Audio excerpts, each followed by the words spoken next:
Capítulo 31.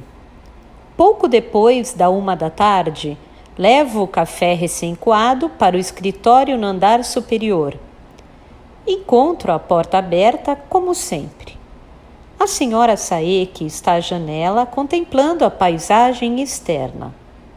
Pousa uma das mãos no caixilho.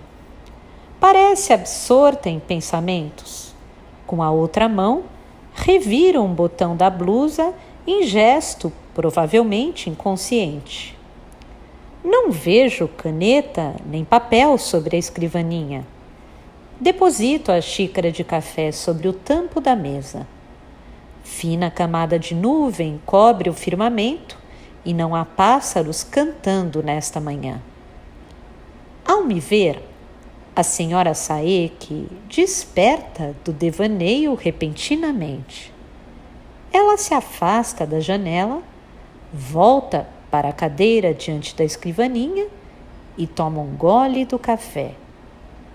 Em seguida, torna a indicar com um gesto a cadeira em que me sentei ontem. Eu me acomodo nela. Com a escrivaninha entre nós, observo-a enquanto toma o café. Pergunto-me se ela guarda alguma lembrança dos acontecimentos da noite passada. Não sei responder. Ela me parece ora consciente, ora alheia a tudo. Lembro-me dela nua e a sensação das diversas áreas do seu corpo contra o meu. Neste momento, porém, já não tenho certeza de mais nada e nem sei se o corpo pertencia realmente a esta senhora Saeki. E pensar que tudo me parecia tão claro naquela hora. Está usando blusa de tecido brilhante verde claro e saia justa bege. Uma delicada corrente de prata espia pela gola. Ela é muito elegante. Seus dedos esguios que pousam entrelaçados sobre a escrivaninha lembram um objeto de arte. Então, gosta daqui? Quer saber se gosto de Takamatsu? Isso. Não sei ainda. Não vi quase nada da região. Conheço apenas alguns locais por ter passado por eles casualmente. Esta biblioteca, uma academia de ginástica, um hotel, a estação, só isso. O lugar não lhe parece monótono? Não tenho certeza. Para ser franco, eu mesmo não tenho tido tempo de sentir monotonia. E além disso, de uma maneira geral, todas as cidades me parecem iguais. Isto aqui é realmente monótono? Ela franze de leve o senho. Eu costumava achar que era, ao menos na minha juventude. Eu queria muito sair daqui. Tinha vontade de ir para um lugar onde houvesse coisas diferentes e pessoas mais interessantes. Pessoas interessantes? A senhora Saeki sacode brandamente a cabeça. Eu era muito nova, entende? A gente costuma pensar assim quando é jovem. E você? Nunca pensei dessa maneira. Nunca achei que em outros lugares pudessem existir coisas novas e interessantes. Eu simplesmente queria ir para outro lugar. Eu só não queria estar lá. Lá? Em Nogata, bairro de Nakano, lá onde nasci e cresci.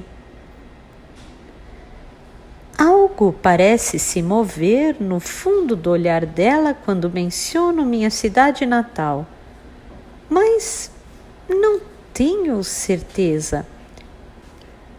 A questão do local para onde ir depois de sair de lá não era relevante para você. Exato. Isso não tinha importância.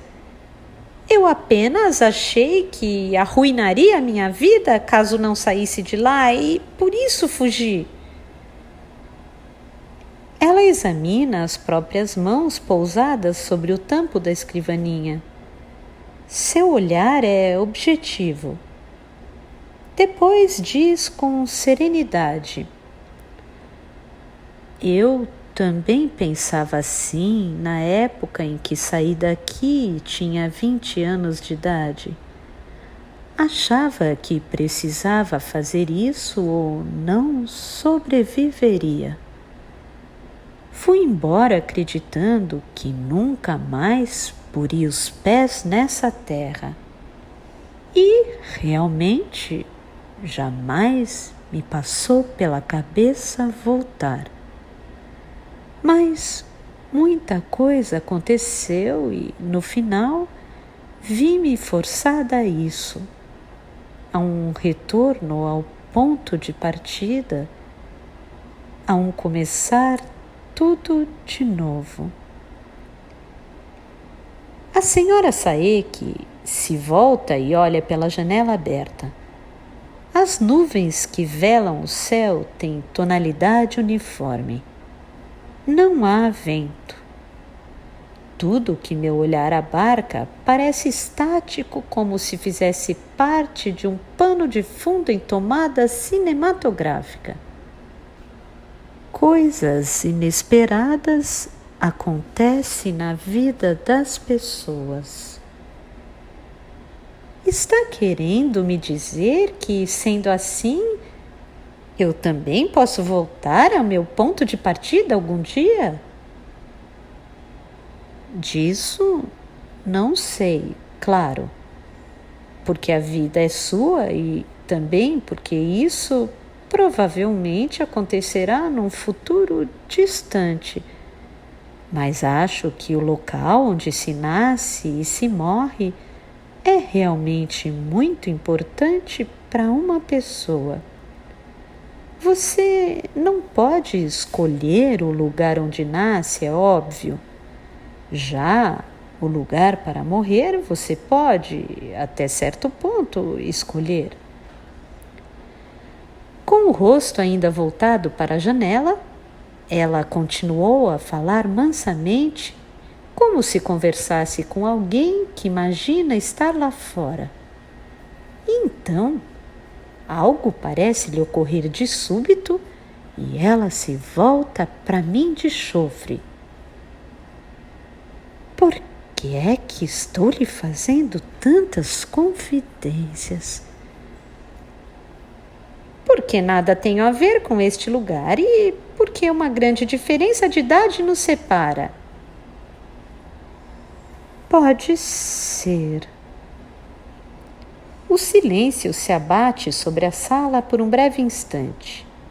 20 ou 30 segundos apenas. Provavelmente, pensamos coisas diferentes nesse ínterim. Ela toma a xícara nas mãos e bebe um gole de café. Eu, então, me armo de coragem e rompo o silêncio. Acho que eu também tenho algumas coisas a lhe revelar, senhora Saeki. Ela me encara e depois sorri. Quer dizer que estamos confidenciando segredos mútuos? O que eu tenho a revelar não é exatamente um segredo. É antes uma hipótese. Hipótese? Vai me confiar uma hipótese? Sim, senhora. Pois conseguiu despertar meu interesse. Voltando ao que me dizia há pouco, a senhora quis dizer que retornou a esta cidade para morrer? Um ligeiro sorriso, suave como o luar que procede ao amanhecer, brinca em seus lábios. Pode ser que sim, mas de um jeito ou de outro, isso não afeta muito o cotidiano, entende? De um modo geral, você faz as mesmas coisas tanto para sobreviver como para morrer. De um modo geral, você faz as mesmas coisas tanto para sobreviver como para morrer. A senhora está querendo morrer? Quem sabe? Eu mesma não sei com certeza. Meu pai queria. E ele morreu? Pouco tempo atrás, bem pouco tempo atrás. E por que razão seu pai queria morrer?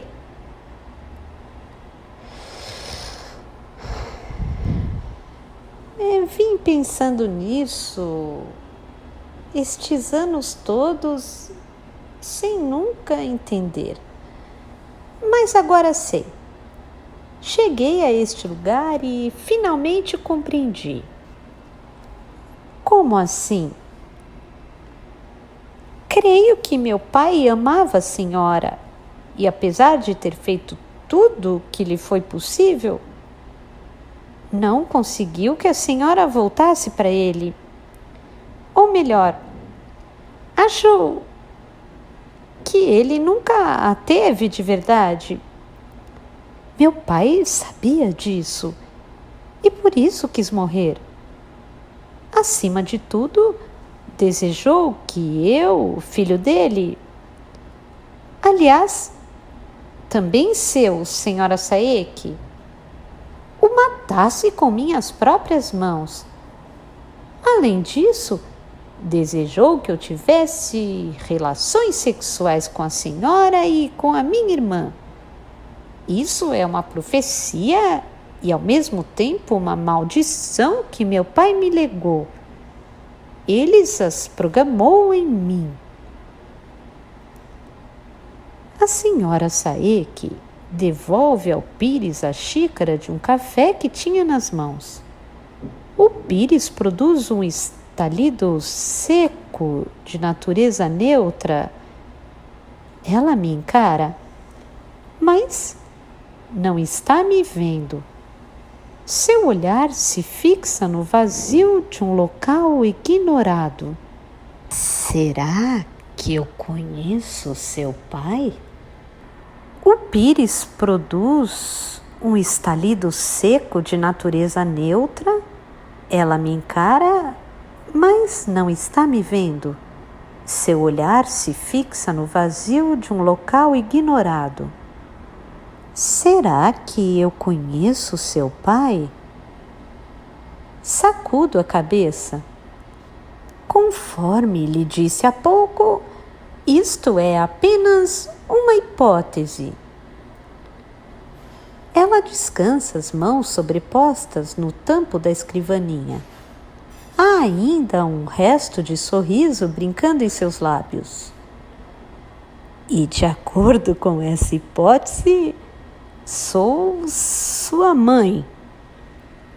Sim, a senhora viveu com meu pai, me teve e depois foi-se embora. Me abandonou. No verão do meu 4º ano de vida, poucos dias depois do meu aniversário. Essa é a sua hipótese. Aceno a cabeça para dar a entender que sim.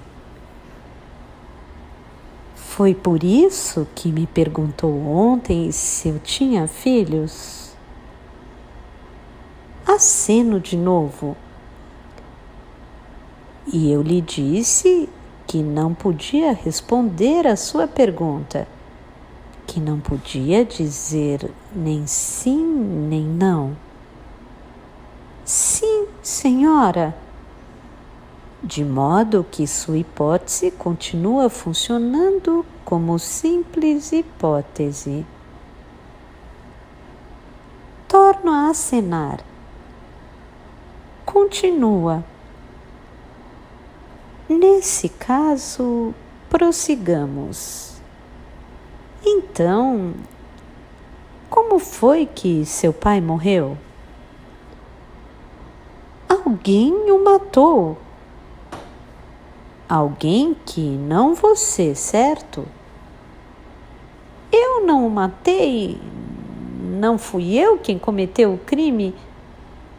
Para dizer a verdade, tenho um álibi para a hora do crime. Mas você não tem absoluta certeza de que não o matou, tem? Sacudo a cabeça. Não tenho. A senhora Saeki apanha outra vez a xícara de café e toma um gole minúsculo. O café não tem gosto. E por que razão seu pai resolveu lançar essa maldição cruel sobre você? Talvez porque quisesse ter o desejo dele herdado por mim. O desejo de me ter? Sim, senhora. A senhora Saeki espia o interior da xícara em suas mãos, depois torna a erguer a cabeça. E você me deseja? Eu aceno uma única vez enfaticamente. Ela fecha os olhos. Fico observando suas pálpebras cerradas. Meu olhar as atravessa e vejo o negrume que ela contempla. Estranhos gráficos tremulam ali. Tremulam e desaparecem uns após outros. Momentos depois, ela abre os olhos devagar. Ainda de acordo com a sua hipótese, independentemente de qualquer hipótese, eu a desejo. E meu desejo há muito extrapolou limites teóricos. Você quer fazer sexo comigo? Torno a acenar a cabeça. Ela me observa com olhos semicerrados, como se tivesse diante de si algo luminoso e cegante. Você já fez sexo com alguém? Aceno outra vez. Ontem, com a senhora. Eu penso, mas não posso lhe dizer isso. Ela não se lembra de nada. Kafka, tenho certeza de que sabe, mas ainda assim quero salientar. Você tem apenas 15 anos e eu mais de 50. A questão não é tão simples. Não estamos falando do tempo em horas. Eu conheço a senhora do tempo em que era uma garota de 15 anos. E eu me apaixonei pela garota de 15 anos que a senhora foi um dia, irremediavelmente. E através dessa garota, amei a senhora. A garota de 15 anos ainda vive na senhora. Eu a vejo sempre adormecida em seu interior. Mas quando a senhora dorme, ela se põe por sua vez em ação, e então eu a vejo. A senhora Saeki torna a fechar os olhos. Observo suas pálpebras trêmulas. Eu a amo, e isso é muito importante. Tenho certeza de que a senhora é capaz de compreender esse tanto. Ela inspira fundo uma única vez de maneira ávida, como se acabasse de emergir do fundo do mar, e depois busca as palavras, mas não as encontra. Me perdoe, Kafka, mas eu gostaria que você se retirasse. Preciso ficar sozinha por alguns minutos. E fecha a porta ao sair. Aceno a cabeça, levanto-me da cadeira e vou saindo da sala. Mas algo me retém. Paro na soleira da porta, me volto, cruzo o quarto outra vez e vou para perto dela. Depois levo a mão aos seus cabelos. No meio deles, meus dedos encontram sua pequena orelha. Não consigo evitar esse gesto. Ela ergue o rosto atônita e, depois de breve hesitação, cobre minha mão com a dela. Seja como for, sua hipótese lança pedras contra alvos muito distantes. Sabe disso, não sabe? Seja como for, sua hipótese lança pedras contra alvos muito distantes. Sabe disso, não sabe? Confirmo. Sei disso, mas considerada de maneira metafórica, a distância diminui consideravelmente. Mas nem eu nem você somos metáforas. Com certeza, mas metaforicamente conseguiremos simplificar um bocado tudo o que existe entre nós. Ela esboça um novo sorriso enquanto me encara. De todas as cantadas que ouvi até hoje, esta é, sem dúvida, a mais estranha. São muitas as coisas um tanto estranhas, mas acredito que se aproximam bastante da verdade. Se aproximam da verdade metafórica de maneira real? Ou da verdadeira realidade de maneira metafórica? Ou tudo se aproxima de maneira mútua e complementar? Seja como for, não me parece que conseguirei suportar por mais tempo a tristeza que carrego comigo neste momento. Eu também me sinto assim. E por isso a senhora retornou a esta cidade e deseja morrer. Ela sacode a cabeça. Não estou exatamente querendo morrer. Para falar a verdade, aqui estou apenas à espera da morte. Da mesma maneira que me sentaria num banco da estação à espera de um trem. E a senhora sabe a que horas chega o trem? Ela solta minha mão e aperta de leve suas próprias pálpebras. Escute, Kafka. Vim desperdiçando minha vida de maneira exuberante até este dia. Vim desperdiçando a mim mesma. Não parei de viver quando devia.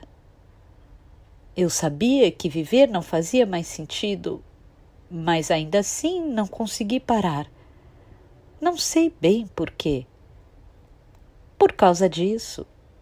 E só para passar as intermináveis horas que tinha diante de mim, fiz coisas irracionais, comportei-me de maneira inadequada. Assim agindo, envenenei minha vida e, de modo indireto, também a dos outros. Agora recebo a paga dos meus atos. Posso até dizer que estou sendo amaldiçoada. Em certa época da minha vida, tive em minhas mãos algo excessivamente completo, perfeito, de modo que, depois disso, só me restou a degradação. Nisso se resume a minha aflição, e dela não poderei escapar enquanto viver, de modo que não temo a morte. E se for responder à sua pergunta, sim, tenho uma ideia aproximada da hora em que o trem chegará. Tomo de novo suas mãos na minha. A balança se agita. Pende ora de um lado, ora do outro. Qualquer força, por menor que seja, a levará a fixar-se num dos lados. Tenho de pensar. Tenho de decidir. Tenho de dar o primeiro passo. A senhora dormiria comigo? Mesmo que na hipótese engendrada por você eu seja sua mãe? Sinto como se tudo estivesse em pleno movimento, como se tudo tivesse duplo sentido, entende? Ela pensa a respeito. Não para mim, talvez. Não para mim, talvez. Pode ser que as coisas não tenham estágios intermediários e sejam ou 0 ou 100, apenas um dos dois. E a senhora sabe qual dos dois? Ela acena. Posso fazer uma pergunta? Qual? Onde encontrou aqueles 2 acordes? Que acordes? Os existentes na transição dos temas da canção Kafka Beira-Mar. Ela me encara. Gosta deles? Digo que sim com um aceno de cabeça. Eu os achei num quarto muito antigo que existe num lugar distante, bem distante. Nessa ocasião, a porta do quarto estava aberta. Num quarto distante, muito distante. E então a senhora Saeki fecha os olhos e retorna ao universo de suas recordações. Ao sair, fecha a porta para mim, Kafka. E eu sigo suas instruções.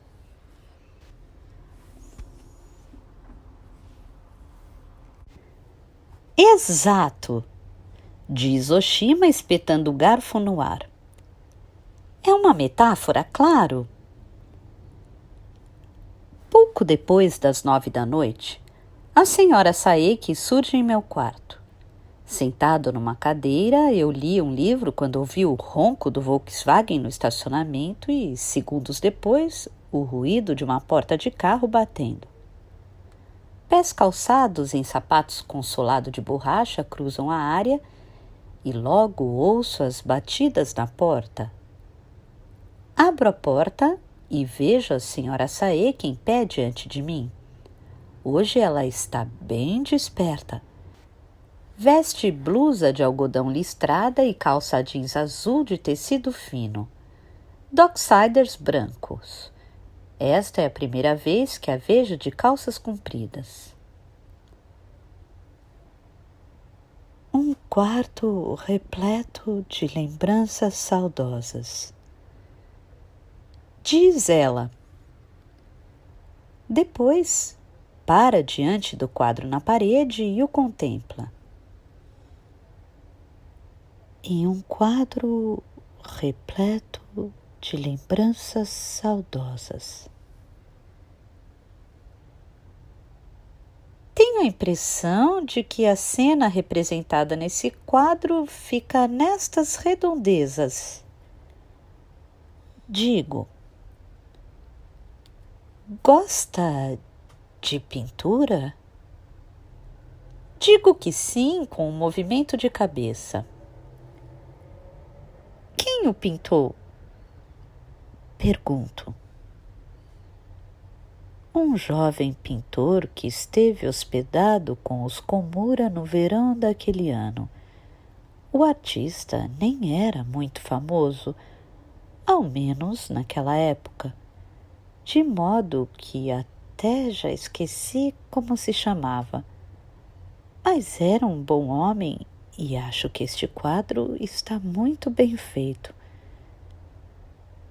Sinto que existe nele uma energia poderosa. Eu o observei o tempo todo enquanto ele pintava. Fiquei ao lado dele e, brincando, fiz uma série de sugestões. Nós nos dávamos muito bem, eu e o pintor. Foi num verão distante. Eu tinha 12 anos na ocasião.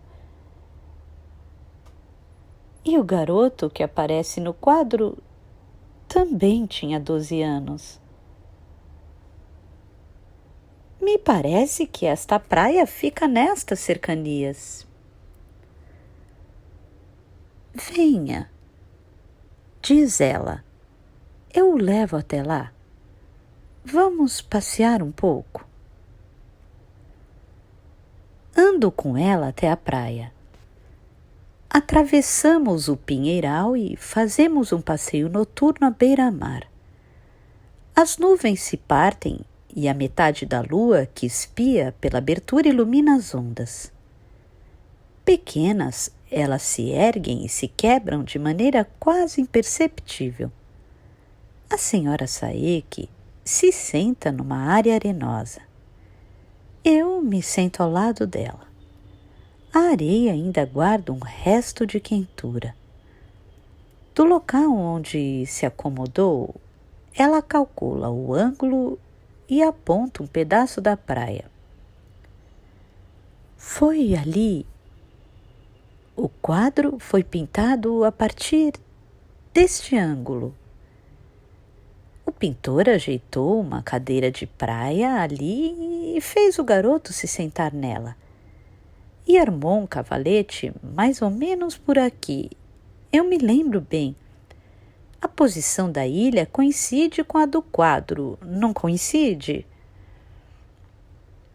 Contemplo a direção que o dedo dela aponta. A posição realmente coincide. Mas não acho que o cenário se parece com o do quadro, por mais que contemple. E eu lhe digo isso.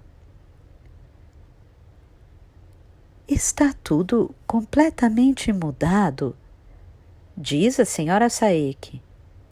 É natural, pois desde então Já se passaram 40 anos. A topografia se altera, é óbvio.